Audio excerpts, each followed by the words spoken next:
Do you really need to be worried about interest rates in today's market?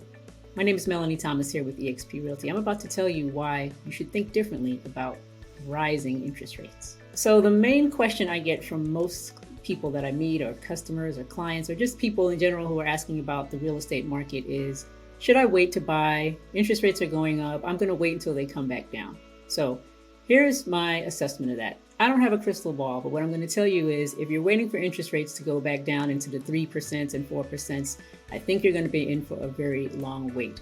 When people tell me that interest rates are too high, again, that's all relative. Think about it. Right now, if rates are a little over 6%, historically speaking, that is still historically low. In the 70s, interest rates, the average, were about 7.8% in that whole decade. Went up to 8% into the 80s, and then up to almost close to 9% in the 90s. So these things are cyclical. We're not going to go back down to those low rates anytime soon. And here's one reason why you probably don't want that to happen. So the relationship between interest rates and home prices are supposed to be inverse. So as interest rates go up, technically home prices go down. Well, that's not really happening in this market today. And the main reason for that is because we still have low inventory. And think about it. It's those low interest rates that everyone is craving that is keeping people from wanting to put their house up for sale.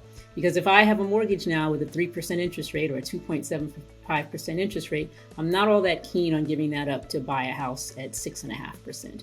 And so I'll just sit on my house and not sell it.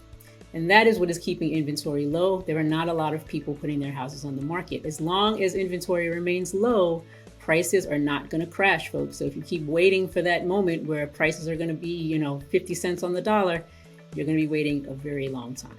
The other reason why it may not be wise to wait and try to time the interest rates is because if you gamble and lose and interest rates go up, you surely are going to lose out, even if prices go down somewhat. I'll give you a perfect example.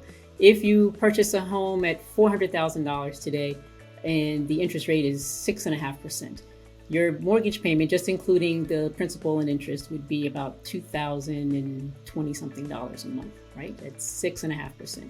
So let's say you wait and gamble. It's like, I'm going to wait another year or two. And you wait and prices go down. That house is now $400,000, that was $400,000 rather, goes down to $375. But now interest rates are 7.5%. Well, guess what? That same payment is now going to be more money, even though the price is lower because of the higher rate. Your payment would be about $2,090 a month.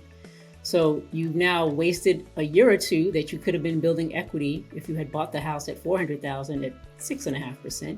And now you're going to have a higher monthly payment, even though the price is lower. So gambling on that is never a smart move.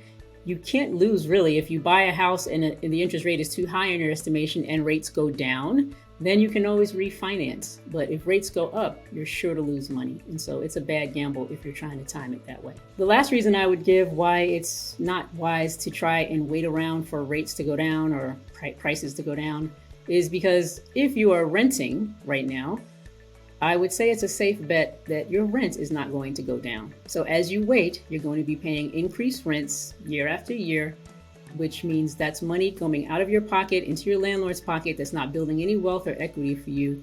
And you're doing that with the hopes that maybe if you wait 2 or 3 more years, prices will be lower or rates will be lower. So as far as I can tell, prices don't go down very much in anything. We can see inflation right now, cost of groceries, cost of cars, cost of gas, everything gets higher. So I don't know why anyone would assume that the prices of houses or money would get lower. So that being the case, if you're able to afford to buy a home now, I don't see any point in waiting if you're a renter, because that is a surefire way to flush money down the toilet. If your rent's $2,000 a month and you are paying that for every 12 months, $24,000, you wait 3 years, that's $72,000. That is my math right? Yeah.